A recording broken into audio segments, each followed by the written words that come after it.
네, 소개받은 국민대학교 그리고 은평창업지원센터의 센터장을 맡고 있는 황보윤이라고 합니다. 네, 한 달여 전에 주제 발표를 의뢰받았을 때와 또 그 사이사이에 상당 부분 제 목차가 좀 많이 바뀌었습니다. 그 사이에 이제 오늘 최종적으로 행사 개요 이 주제가 첨단 제조 창업 생태계 이해 및 창업 지원 공간 혁신 방향 모색 이렇게 해서 가급적 여기에 이 주제에 맞게 저도 한번 목차를 다시 이렇게 한번 구성을 해봤습니다.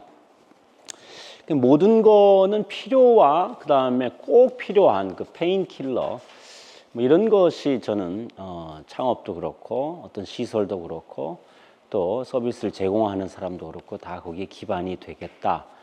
이런 거를 제가 가정하고 전반적으로 만들었다는 거를 미리 말씀을 좀 드립니다. 우리나라뿐만 아니라 전 세계에도 아마 이 스타트업의 특징은 비슷할 겁니다. 나와 있는 대로 창업 후 5년 정도 후에 생존율이 34%입니다. 결과적으로 거꾸로 얘기하면은 5년 후에는 통계청의 데이터로 봤을 땐 66%가 폐업을 한다는 사실입니다. 사실 어떤 창업자도 본인이 창업 후 5년 내에 또는 5년 후에 66% 폐업하는 비율에 본인은 절대로 포함되지 않을 거라고 생각을 합니다. 저 또한 제가 대학에 온 지 지금 16년 차인데요. 그 전에 제가 10년 동안 법인 4개, 개인 사업자 2개를 창업해 본 경험이 있습니다. 그때 또한 저도 절대로 제가 이런 통계를 만나보지도 못했고 또한 저도 제가 하면은 뭐든지 잘 할 거다, 성공할 거다 뭐 이런 생각에 빠졌던 것으로 제가 생각이 됩니다. 중기부에서도 똑같이 5년 후 폐업률은 66%였고 다만 여기에 이제 업종별로 나와 있는데 제조업은 현재 평균적인 폐업률보다는 1% 정도가 즉 생존율이 1% 정도가 높았습니다. 어찌됐건 반 이상은 5년 이상 폐업하고 폐업이라면은 R&D 과제를 받아서 존비하는 거하고 좀 다른 겁니다. 어쩔 수 없이 접어야 되는 이런 상황이다 이렇게 생각해 주시면 되겠습니다.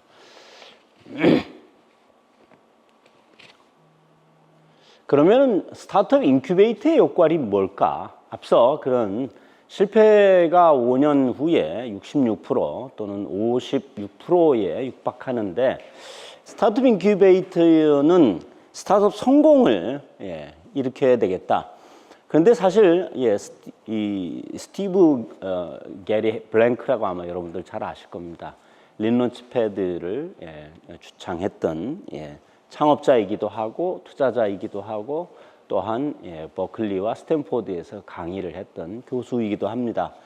결국은 스타트업이 성공할 거라고 하는 거는 아마 신만이 알고 있는 그래서 신의 경지에 비판이 하면 신의 경지인데 신의 경지에 이르는 4가지 스텝 이렇게 해서 고객 개발론을 주창을 했고요. 저는 인간의 힘으로 노력을 한다면 했을 때 뭐 이런 거를 가정하고 현재 이렇게 실행을 하고 있습니다.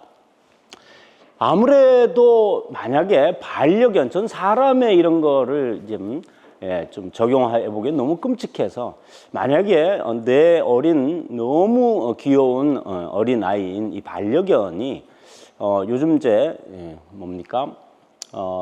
이 병원이나 이런 데에서 이제 그 수의사분들께서 DNA 검사로 해서 질병 테스트도 하고 질병 주기도 분석하는 그런 DNA 분석이 있습니다. 이 DNA 분석을 했더니 5년 내에 사망할 확률이 66%다. 여러분은 그 다음부터는 어떻게 하시겠습니까? 아마 해당 분야의 전문적인 의사를 찾아가셔서 아마 이런 일을 하고 계실 겁니다. 전문적으로. 그 다음에 지속적으로 계속 검사도 하고. 근데 창업은 이렇게 하지 않습니다. 처음부터 본인이 실패할 거라고 전혀 생각하지 않기 때문에 또 아이를 키워본 경험적 창업 경험과 보육 경험을 가지고 있는 전문 지식과 또 검증된 인큐베이팅 툴이 있는 그런 멘토를 찾아가야 되는데 실제로는 그렇게 진행되지 않고 또 사람도 이유식 영양 공급이 필요하듯이 매출 증대, 그 다음에 투자 유치를 한 전문가, 투자 네트워크 이런 것들이 필요하다는 거를 저는 접근 방법으로 한번 해봤습니다. 저는 스타트업 인큐베이팅의 목적이 VC의 투자를 받아서 빠르게 성장한 후에 엑시트하도록 도와주는 것. 투자는 전 결혼과 좀 같다 이렇게 생각을 해봤습니다. 왜냐하면 그 회사와 투자자는 생사고락을 같이 하기 때문에 그렇습니다.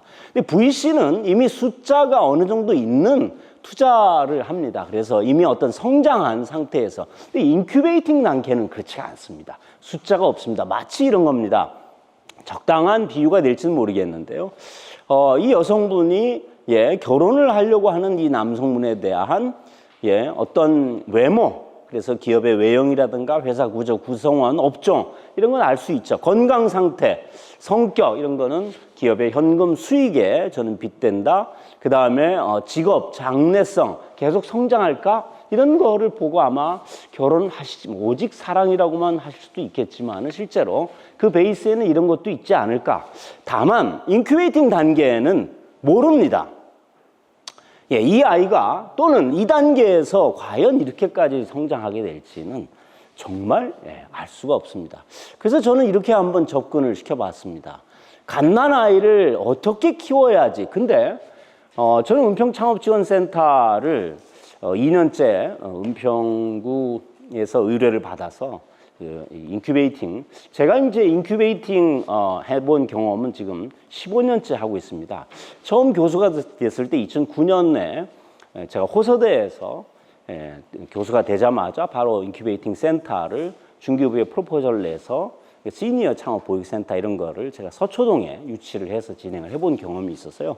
뭐 이런저런 경험, 그 다음에 제가 창업을 해봤던 경험, 그 다음에 창업 전에 저는 투자신탁 회사에서 펀드 매니저라고 하는 직접 투자하는 일도 해봤습니다. 그래서 금융 어떤 구조나 이런 걸 조금 이해를 하고 있는 입장에서 그래서 저는 뭐 외모 진단이라든가 기업 수익성이라든가 장래성 진단 이런 거를 저희 구에서 의회 의원들은 1년 만에요. 이 갓난아이가 이렇게 되기를 바라더라고요. 매출이 얼마나 났어? 그 다음에 투자는 얼마나 받았어? 고용은 몇 명이나 했어? 이렇게 말씀들을 하고 계십니다. 그래서 저는 창업 실패가 뭘까? 이미 다 잘 알고 계신데 대부분 고객이 뭘 원하는지를 잘 알고 뭐 이런 걸 착각하고 있다고 하는 게 공통적인 창업을 지원해 봤거나 창업을 해봤던 분들의 지나고 나서 공통적인 얘기입니다. 그래서 고객의 니즈와 고객이 얼마나 절박하게 내 제품 서비스를 찾고 있는지에 대해서는 사실은 약간 그걸 검증을 소홀히 하는 경우가 많이 잘 모릅니다. 특히 처음 창업한 사람에 있어서는요. 뭐 CB인사이트의 이 차트를 아마 한두 번쯤은 보셨을 겁니다. 대부분 실패하는 원인이 시장이 원하지 않는 제품을 만들기 시작하고 시장에 출시했기 때문입니다. 뭐 그러다 보니까 안 팔리니까 그 다음에 자금도 부족하고 이런 현상이 벌어지는 거겠죠. 그러면은 저는 이렇게 접근을 좀 하고 있습니다. 고객과 현장 검증 기반의 여기 이제 식스시그마라고 하는 툴을 좀 접목을 시켰습니다. 아시는 대로 식스시그마는 제품이 100만 개 중에서 분량률을 3개, 4개로 즉 요즘 혹시 지난번에 올림픽 때 양궁을 한번 보신 적이 있었을 겁니다. 양궁 선수들은 1등을 하고 살아남기 위해서는 반드시 10점 만점에 10점을 쏴야지. 그럼 고객의 마음에 10점 만점에 10점이라고 하는 거는 분량률이 즉 내가 생각하고 고객들을 다가가는 여러 가지 방법에서 분량률이 100만 개 중에서 서너 개로 분량률이 나온다 그러면 저는 성공률이 확실히 높아지지 않을까 뭐 이런 가정을 했던 겁니다. 그래서 예비 창업자부터 어떤 아이템 기능 성능 검증 툴 이런 것들을 좀 접목을 해 봤었고요. 두 번째는 늘 돈이 없어서 창업이 어렵다 이렇게 얘기하십니다. 또 제가 6년 전에 투자했던 서울대 공대를 나오고 SK에서 임원까지 하다가 ESS 쪽에 SK에서 꾸준히 스터디도 하고 그랬던 분이 ESS 관련한 스타트업을 한다 그래서 제가 투자를 했습니다. 석 달 전에 저하고 다시 통화를 하게 됐습니다. 어떻게 되고 있어? 물어봤더니 이렇게 얘기하더라고요. 내가 처음 창업할 때부터 사줄 사람을 정하고 나한테 투자해 줄 사람을 처음부터 정했었으면은 이렇게 오래 성공이 아직도 뭐 성공이라고 하기에는 계속 개발 중에 있거나 매출액이 뭐 거반거반합니다. 그래서 두 번째는 아예 창업할 때부터 과연 투자 받을 수 있는가 뭐 이런 것들을 접목을 시켜서 VC 투자 또는 엑셀러레이터 투자 결정 요인이 이미 나와 있는 거를 제가 한번 좀 이렇게 좀 응용해서 좀 써보고 있습니다. 이런 사례는 제가 은평창업지원센터에 기업들을 선발할 때부터 VC의 투자를 받을 수 있는 모양이 즉 DNA가 있어야지 저는 폭발적 성장을 할 수 있는 요건이 된다 이렇게 가정을 한 겁니다. 두 번째는 이제 5개 시트를 가지고 시장성, 기술성 여기에 5개의 이 요소들은 누가 평가를 하냐면 창업자들이 평가하도록 제가 이렇게 접근을 해봤었습니다. 왜냐고요? 저도 창업을 했었을 때 주변에서 전문가라고 하신 분들이 얘기하시는 거를 제가요 잘 안 듣더라고요. 창업자는 열정이 굉장히 강하더라고요. 저도 그랬고요. 근데 그 열정 이퀄 고집입니다. 본인이 가지고 있는 그 고집에 아무리 그래서 저는 이렇게 한번 접근을 해본 겁니다. 스스로 진단을 하게 하는데 점수를 스스로 매겨봅니다. 그럼 여기에 나와 있는 것 중에서 전체적으로 본인이 높게 냈던 거와 상대적으로 낮게 냈던 거는 도대체 어떤 요인일까? 이렇게 해서 스스로 진단하고 그 다음에 행동할 수 있도록 이렇게 접근을 했던 겁니다. 또 하나는 고객의 마음을 알 수가 없습니다. 고객들이 좀처럼 그런데 카노라는 사람이요 식스시그마에서 고객의 매력적 품질이 속마음을 알아내는 어떤 감정적 의도 이런 것들을 알아내는 툴을 개발한 것이 카노 팀코스고요. 저는 이것을 좀 응용해서 2x2로 페인 포인트까지 결합한 이런 그래서 왜 이걸 썼냐 하면요. 제품을 만들기 시작하는데 대개 창업자는 본인이 하고 싶은 거나 본인이 주변에 몇몇 사람으로 들어오던 니즈에 그 다음에 제품 서비스 만드는 거를 전력을 다합니다. 그런데 저는 이 전력을 다할 때 MVP, 즉 최소한 고객이 원하는 기능, 그 중에서도 고객이 페인 포인트와 그 다음에 와우 하는 포인트, 이게 매력적 품질입니다. 여기에 크로스되는 점부터 먼저 개발하게 하고 그 다음에 다시 MVP 이런 형태를 제가 지도를 하고 있습니다. 그 다음에 또 하나는 저는 이게 족집게 진단이라고 표현하는데요. 여러분 아마 스워트 분석을 모두 다 잘 아실 겁니다. 이 정성적 분석이고 말고요.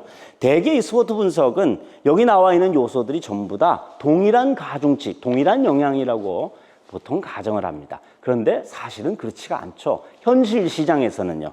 그래서 저는 정량적 스워트 분석 2000년부터 논문으로 나오기 시작하고 중견 대기업에서 접목하고 있는 식스시그마의 기법 중에 하나입니다. 여러분 이제 식스시그마의 가장 큰 기저를 가지고 있는 베이스는요.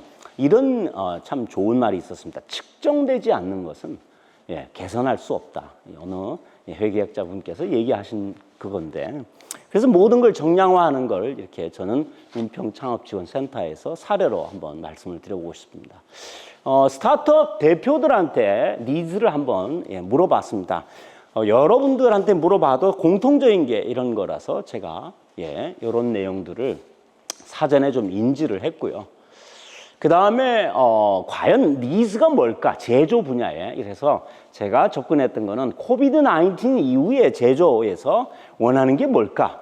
주로 여기서 나오는 키워드들이 똑같았습니다. 뭐 인공지능, 머신러닝, 클라우드, 자동화 이런 거였고요.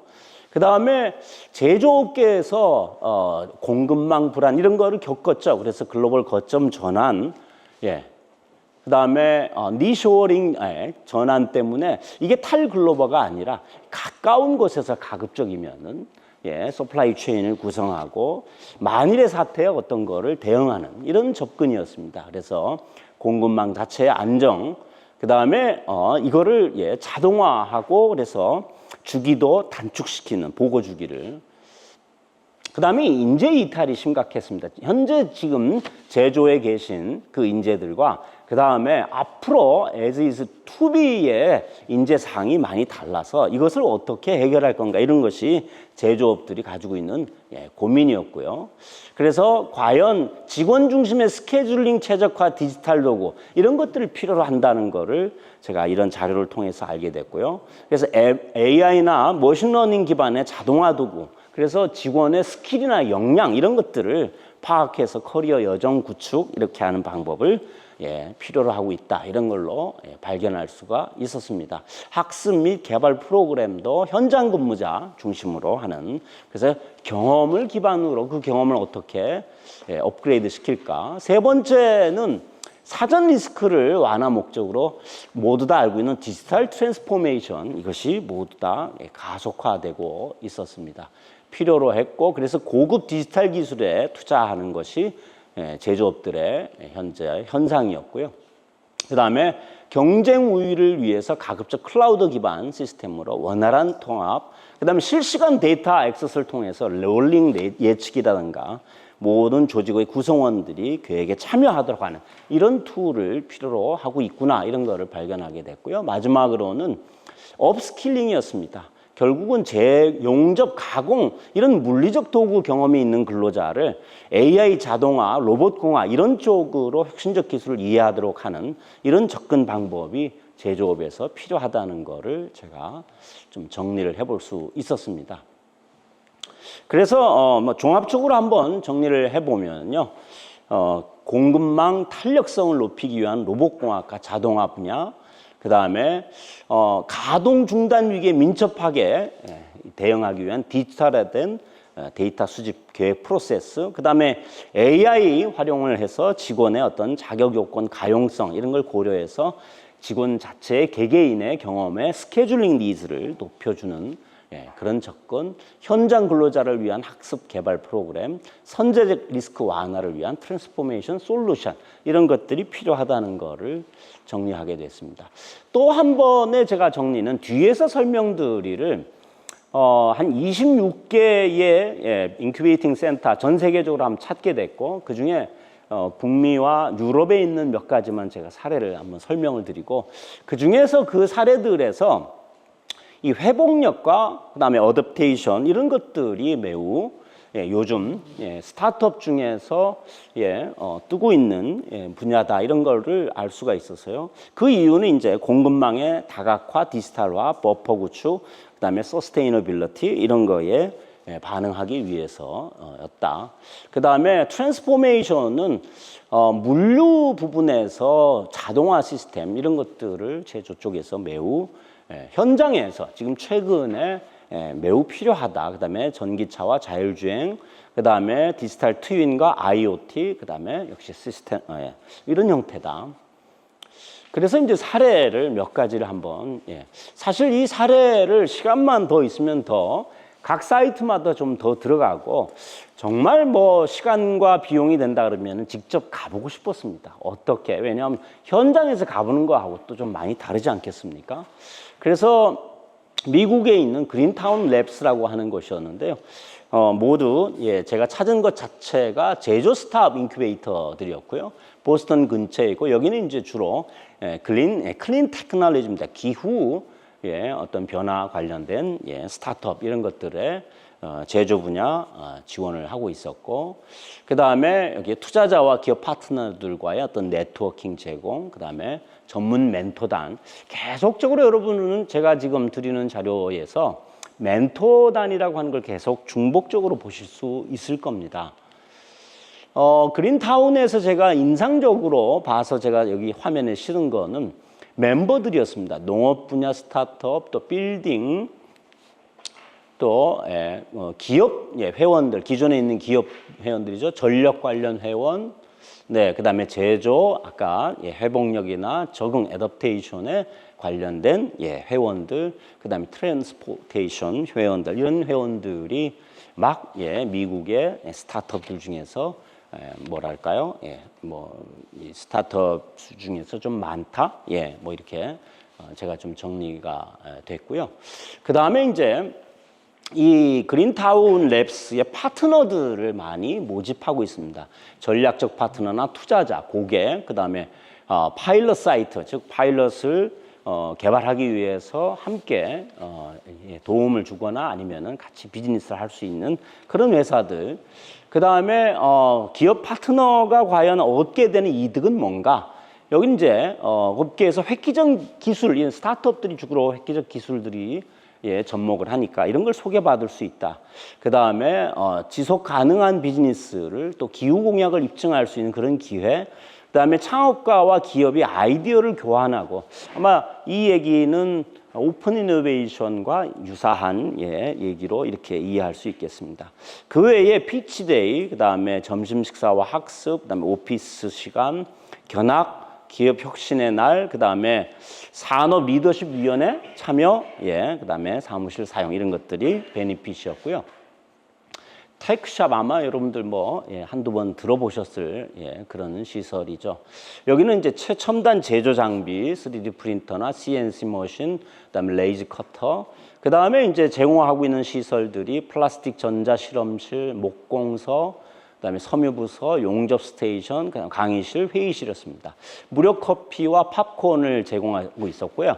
월 회원, 연 회원들에 한해서 여기에 소프트웨어 중에 디자인 소프트웨어 중에 오토데스크 디자인 수트 이런 것들을 활용할 수 있도록 그 다음에 프로젝트 제작에 필요한 영감이나 지원 이런 것들을 커뮤니티를 통해서 받을 수 있다 이런 게 내세우고 있는 파트너들의 이점이었습니다.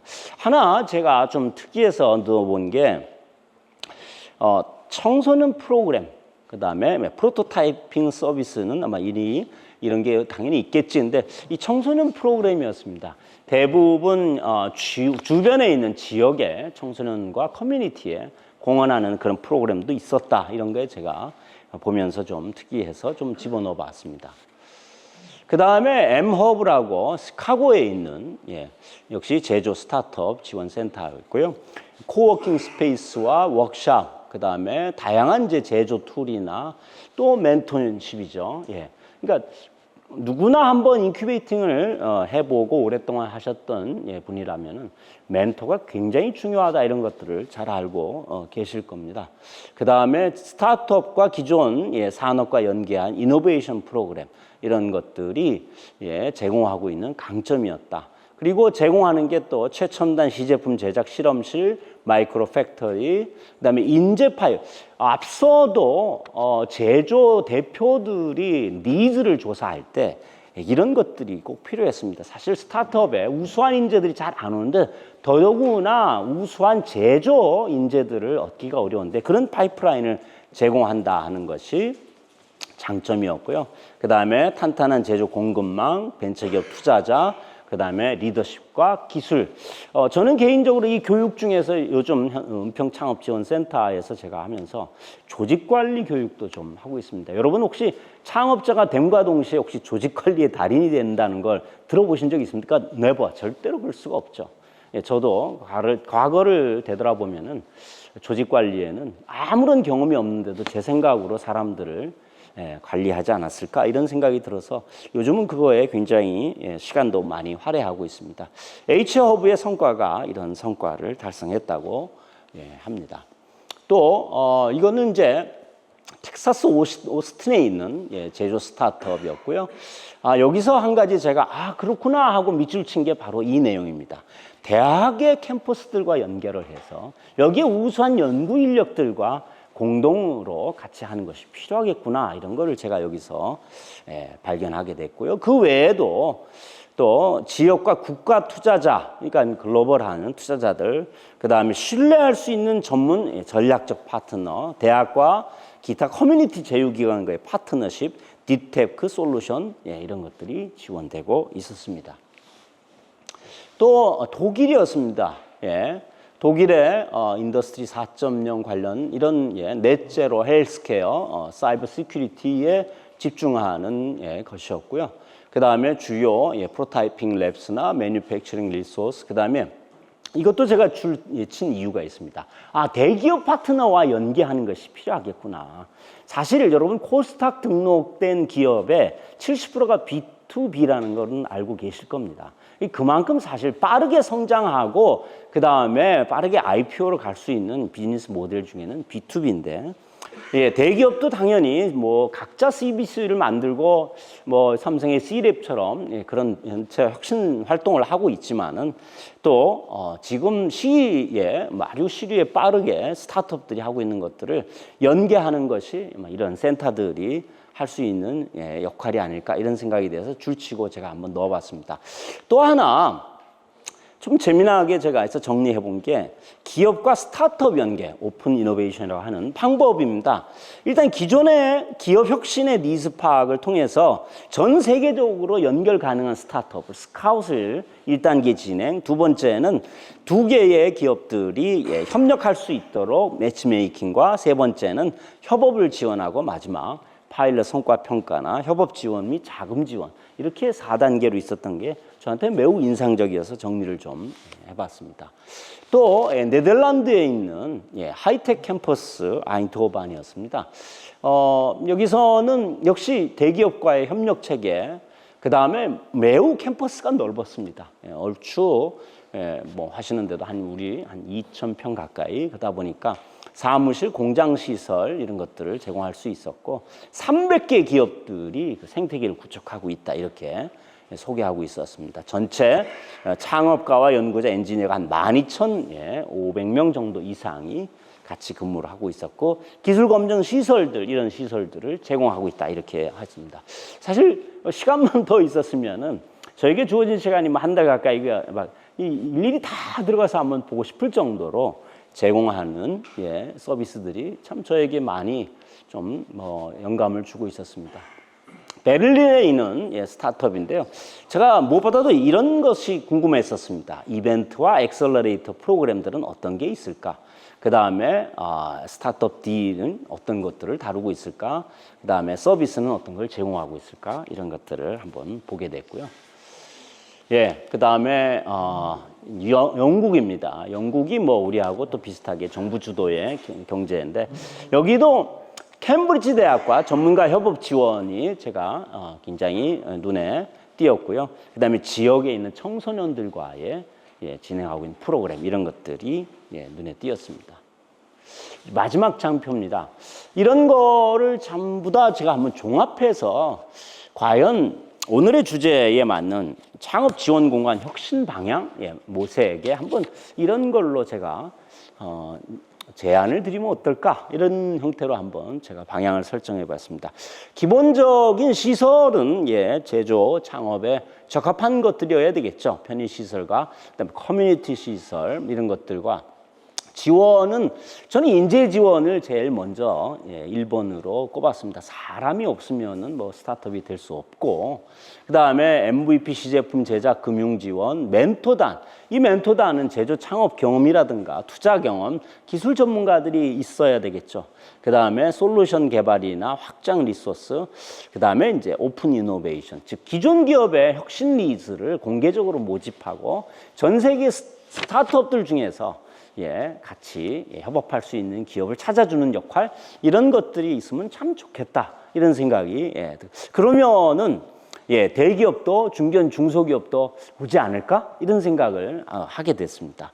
세 번째는 어떤 연계가 필요할까? 역시 대학과 첨단 기술 개발 연계, 그다음에 제조 대기업과 그다음에 파일럿 테스트를 하는데 제조 대기업이나 이런데 결국 POC를 좀 연계를 해보고 또 해외에서 시제품과 MVP는 다르다는 걸 여러분 잘 아시는데 국내에서 아무리 해도 더 싸게 더 퀄리티 있게 만들어내는 게 한계가 있는 제품들은 해외에서 그걸 찾아보는 게 좋겠다 이런 거를 뭐 어느 나라라고 제가 최근에도 갔다 오고 지금도 이제 창업자들 데려가고는 있지만은 여러 가지 편견이 있을 수 있어서 그냥 이렇게 포괄적으로 말씀을 드렸고요. 또 하나 지역사회와 어떤 커뮤니티 이벤트 아무래도 서울시가 하고 있는 거니까 지역사회에 있는 분들이 이런 시설에 같이 활용할 수 있으면 좋겠다. 아까 뭐 청소년 프로그램이나 이런 것들에 대해서 한번 아이디어를 얻으시면 좋겠다. 저는 마지막이 사실은 제일 중요하다고 해서 이 마지막에다 넣어놨습니다. POC 어떻게 할까요? 다들 POC가 중요하다 그래요. PMF 중요하다 그래요. 그런데 어떻게 라고 제가 물어보면요. 다들 말문을 그렇게 바로 열지는 않으시더라고요. 그 다음에 저는 모든 것이 정량화 모듈로 접근하는 것이 어떨까 이런 말씀을 드리고 저의 모든 발표를 마치겠습니다. 감사합니다.